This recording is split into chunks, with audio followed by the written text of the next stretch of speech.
El doctor Víctor Pérez Valera, sacerdote jesuita, es profesor emérito de la Universidad Iberoamericana. Cuenta con estudios de licenciatura y maestría en Derecho en la misma Ibero y es doctor en Teología por la Universidad Gregoriana. Es miembro del Comité de Ética de la Barra Mexicana Colegio de Abogados, ponente en congresos nacionales e internacionales en temas de antropología religiosa y temas ético-jurídicos. Es autor de libros y artículos de opinión sobre tanatología, bioética, judaísmo y temas diversos de la línea humanista del derecho. Sus vastas publicaciones han tenido amplias repercusiones. 3 de sus libros fueron publicados en la editorial Oxford. Esto es Reflexiones sobre la vida y la muerte. En este programa el Padre Víctor discutirá el tema del sufrimiento y la dignidad humana. Primera parte. ¿Qué tal? El tema de hoy es el sufrimiento y la dignidad humana. Con ustedes, Víctor Manuel Pérez Valera, sacerdote jesuita. Muchas gracias, Fernando. En efecto, el dolor y el sufrimiento son una realidad dramática y en ocasiones cruel, difícil de comprender y de explicar. Pero también tenemos que advertir que tiene una presencia ineludible en toda vida humana.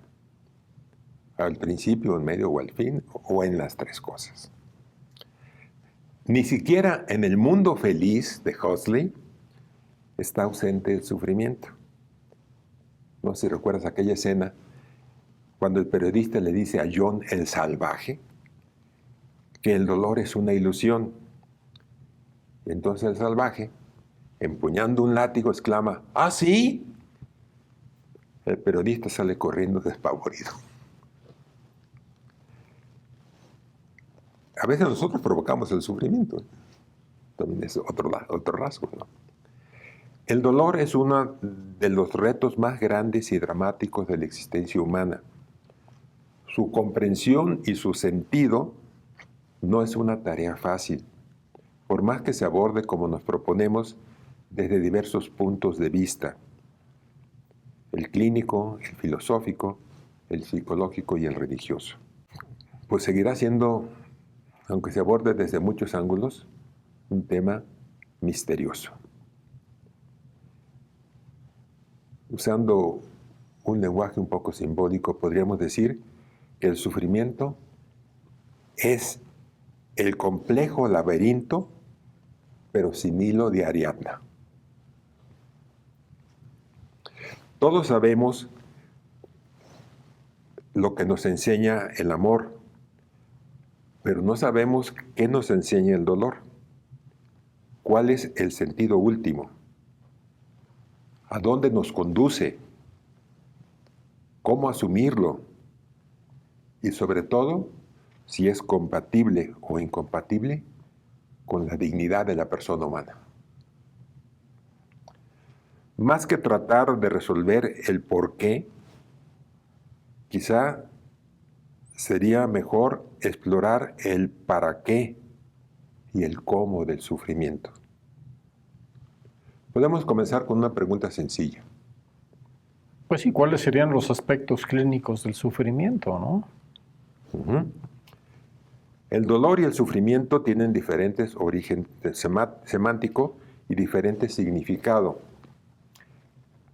El dolor se refiere más bien al aspecto físico y el sufrimiento al aspecto moral. Se puede dar uno sin el otro, o se pueden dar juntos ambos. Pero dado que el dolor y el sufrimiento conllevan sufrimientos morales, espirituales y afectivos, para este efecto del podcast vamos a utilizarlo como sinónimos, a no ser que aclaremos especialmente la diferencia. Grothendieck, en su teoría del dolor, distingue entre el sufrimiento mental y el dolor físico. En el primero estaría el drama de los discapacitados psíquicos. La Asociación Internacional de los Estudios del Dolor definió el dolor físico como una experiencia sensorial y emocional desagradable, ligada a la lesión generalmente de algún tejido. En otras palabras, se trata de una sensación nociceptiva y de una reacción emocional inducida por ella. Para Cecilia Saunders, en cambio, el dolor, más que una sensación, es un estado de necesidad. Recordemos que Cecilia Saunders fue la que inventó las hospederías para aliviar el dolor, como una solución positiva contra la eutanasia. En el caso de las enfermedades cancerosas, dice Saunders, el 77% de los dolores son causados por la enfermedad misma, el 20% por el tratamiento y el 3% por otras causas. Según Bonica, uno de los principales especialistas del dolor, 1/3 de los enfermos de cáncer tienen dolores durante la evolución del tumor, en el estadio más avanzado. En este estadio las cifras aumentan. Del 60 al 90% de los enfermos presentan dolores entre moderados y severos. En cambio, alrededor del 20% de los pacientes de cáncer, cosa curiosa, muere sin dolor. La Organización Mundial de la Salud dice que cada 3,5 millones de personas en el mundo sufren un dolor canceroso, de los cuales en el primer mundo, del 50 al 80% son tratados de manera satisfactoria. Y claro, el porcentaje es mayor en los países en vías de desarrollo. La doctora Michael Schachter, después de exponer los mecanismos del dolor y su evolución, resume los diversos componentes del sufrimiento humano en 4 apartados. Primero, el dolor físico y las molestias debidos a la enfermedad, al tratamiento, a la fatiga e incluso al insomnio. En segundo lugar, el sufrimiento psicológico, angustia, ira, depresión, traumas relacionales y preocupaciones. En tercer lugar, el sufrimiento social, pérdida de la posición familiar, ahora se da mucho con eso, con la pandemia, familiar y social, sentimiento de inutilidad, que a veces se da en los ancianos y en otras personas también, cuando pierden un trabajo, por ejemplo. Ser una carga o sentirse abandonado. Y por último, el cuarto apartado, sufrimiento espiritual. Defección de los amigos, sufrimiento causado a otros, dudas sobre la propia dignidad, cuestionamiento existencial del más allá. ¿Nos puede explicar un poco qué actitudes podemos asumir nosotros ante el sufrimiento? Sí, cómo no. Primero tenemos el miedo. El miedo es una emoción que paraliza. Hay una contradicción, emociones que se mueven, ¿no? Y sin embargo, mueve paralizando. Es una emoción que paraliza. Y especialmente ante el dolor puede llevar a la desesperación. Al grado que el miedo al dolor puede ser más fuerte que el dolor mismo y producir pánico y agrandar el sufrimiento. Otra actitud que sería en las antípodas del miedo sería la indiferencia o apatía. Esta actitud generalmente la consideramos como estoica, de toda la corriente estoica de la vida, y especialmente del sufrimiento. La quintesencia de esta visión estoica del dolor nos la entrega Séneca en su famosa carta a Lucilio. Dice esto: el sufrimiento de la enfermedad es tolerable. Si te das ánimo diciéndote, no es nada, es cosa leve. Creyendo ligera tu dolencia, haces que lo sea. Y pues la influencia de la psicología, que ya lo había captado Séneca, ¿no? Demuestra que la enfermedad puede ser superada o por lo menos soportada. Solo una visión superficial puede confundir esta concepción estoica con la actitud cristiana. En tercer lugar, Thomas Merton nos comunica una sabia reflexión a este respecto. El sufrimiento está consagrado a Dios por la fe, no por la fe en el sufrimiento, sino por la fe en Dios. Aceptar el sufrimiento estoicamente, recibir la aflicción como una necesidad fatal, inevitable e incomprensible, y soportarlo con fortaleza, no significa consagración. El sufrimiento en sí mismo carece de poder y de valía. Solo tiene valor como prueba de fe. Estamos hablando del gran escritor Thomas Merton, ¿no? Profundizando más este punto de Merton, se nos habla de la polaridad de la aceptación del sufrimiento. Orgullo o humildad. Está en el fondo la gran diferencia entre la actitud estoica y la actitud religioso-cristiana. Creer en el sufrimiento, escribe Merton, significa orgullo, pero sufrir creyendo en Dios es humildad. Porque el orgullo puede decirnos que somos suficientemente fuertes para sufrir y que el sufrimiento es bueno para nosotros, porque somos buenos.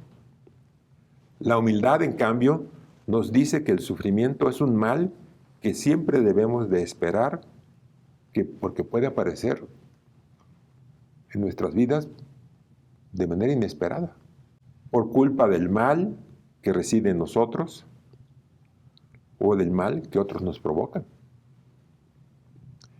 Pero la fe sabe también que la misericordia de Dios se otorga a los que lo buscan a Él en el sufrimiento y que por su gracia podemos vencer el mal con el bien. ¿Existen otras actitudes ante el sentimiento? Sí. Una tercera actitud, mucho más positiva, es la autoapropiación.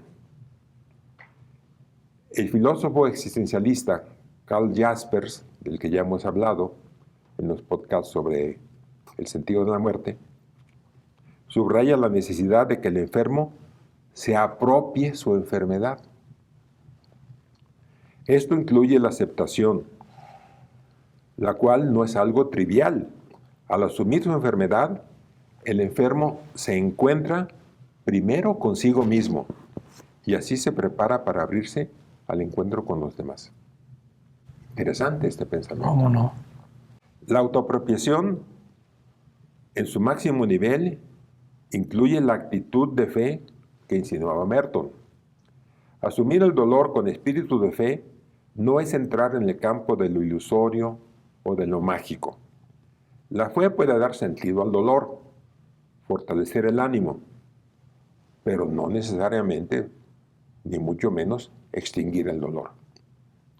Aunque la fe es la actitud más sublime, hay que tener cuidado de que las personas que acompañan al enfermo no hablen del dolor como si se tratara de una persona que tiene una fe profunda, porque podría ser contraproducente hablarle mucho de Dios a un no creyente. El respeto a la dignidad y a la libertad de las personas exige un cuidadoso respeto a las creencias de cada persona, lo mismo que a sus decisiones terapéuticas dentro de los límites de la moral y del derecho. Así es. En una carta a una bienhechora, Isabel Roser, Ignacio de Loyola presenta el sufrimiento como un don del amor de Dios. Cito esta carta: porque más nos conozcamos y más enteramente pensemos cuán breve es nuestra vida, para adornarnos para la otra que siempre es la que dura, que con estas cosas, enfermedades, visita Dios a las personas que ama mucho. Santa Teresa, ante esta expresión, dice, corazón, te quieren tan pocos. La carta de Íñigo dice: no puedo sentir tristeza ni dolor porque pienso que un servidor de Dios en una enfermedad sale medio doctor para enderezar y ordenar su vida en gloria y servicio del Señor. Es la visión de Íñigo, que es muy espiritual, pero también profunda, ¿no? En quinto lugar, la actitud de fe va hermanada con la actitud de amor. La simbiosis entre amor y dolor es paradójica, pero real. El amor no se da sin dolor, y un dolor sin amor es inmaduro. El dolor es maestro incomparable que enseña el significado y el valor de la persona, su capacidad de superación y el sentido de ser sujeto de misericordia y compasión, lo cual conlleva la actitud profunda de suscitar en la otra persona la importancia de ser necesitado. Este aspecto es muy interesante, la importancia de ser necesitado. Por lo demás, el amor siempre será un bálsamo del dolor que lo hará más llevadero. En el plano espiritual, el creyente debe cultivar un amor abierto al dolor y un dolor abierto al amor. Y por último, el sexto apartado, podemos considerar una cuarta concepción, la de la profunda resignación ante el dolor, que raya, como ya dijimos, en la apatía. Esta visión la vamos a abordar más adelante en el aspecto filosófico, pero vale la pena adelantar que algunas concepciones orientales del sufrimiento no están, como parecería, muy lejos de nuestros ambientes. En la tesis de la New Age, a este respecto, con un enfoque sincretista, su recurso a energías divinas impersonales y a la autosuficiencia humana pretende presentar al dolor como una oferta atractiva. Esta ideología enseña que hay que huir del sufrimiento conforme a la doctrina clásica de Samkhya y del yoga hinduista. El sufrimiento en este contexto no ofrece nada de positivo y hay que encerrarlo en el círculo del yo, en el que solo la autoayuda podría tener éxito. Ante estos aspectos tan trascendentes del sufrimiento, ¿podemos hablar de la superación humana? El hombre no está hecho para la derrota, proclamaba Hemingway. Bueno, al final se suicidó él, ¿no? Pero la frase sigue siendo válida. Esto vale también para las circunstancias más dramáticas y dolorosas de la vida. Un famoso periodista español, Manuel González Garrido, nos dedica esta comunicación interesante. Cáncer. Bueno, ¿y qué es el cáncer? ¿Es que se come a los niños crudos? Mala enfermedad, como todas, pero impotente ante un espíritu si éste se lo propone. Era una periodista que tenía una actitud espiritual enorme, ¿no? ¿Cómo no? Maxwell, célebre científico del siglo pasado, es un caso típico de cómo el dolor puede propiciar un ascenso espiritual del hombre. Él, después de haberse alejado totalmente de la religión, sufrió una dolorosa enfermedad y en el transcurso de su convalecencia experimentó una profunda conversión religiosa que lo marcó por el resto de su vida. En este aspecto también el ejemplo notable es el de Ignacio de Loyola, que no solo se convirtió durante su convalecencia, sino que recomendó vivamente a sus seguidores la visita a los enfermos en los hospitales. En este aspecto es famoso el santo Camilo de Lelis, que después de haberse recuperado de una gravísima enfermedad, fundó una congregación religiosa que se dedica exclusivamente al cuidado de los enfermos. Karl Jaspers, que durante su vida se declaró antirreligioso, más bien dicho, arreligioso, no ateo, pero arreligioso sí, en su muerte vivió el dolor como experiencia religiosa reveladora de la trascendencia. Después de su grave enfermedad, el tenor español José Carreras hizo una, para muchos, desconcertante declaración. A raíz de mi enfermedad, aprendí a valorar el aspecto religioso, una cierta mística, un cierto tipo de reflexión. He madurado más como hombre, como ser humano, debido a este episodio de mi vida, y veo las cosas de forma mucho más profunda. Esto me recuerda el final del libro de Job, ¿no? Así es. Que ante el drama del dolor y sufrimiento en que se revela contra Dios, dice yo quiero enfrentarlo porque es injusto, el inocente no debe sufrir y todo.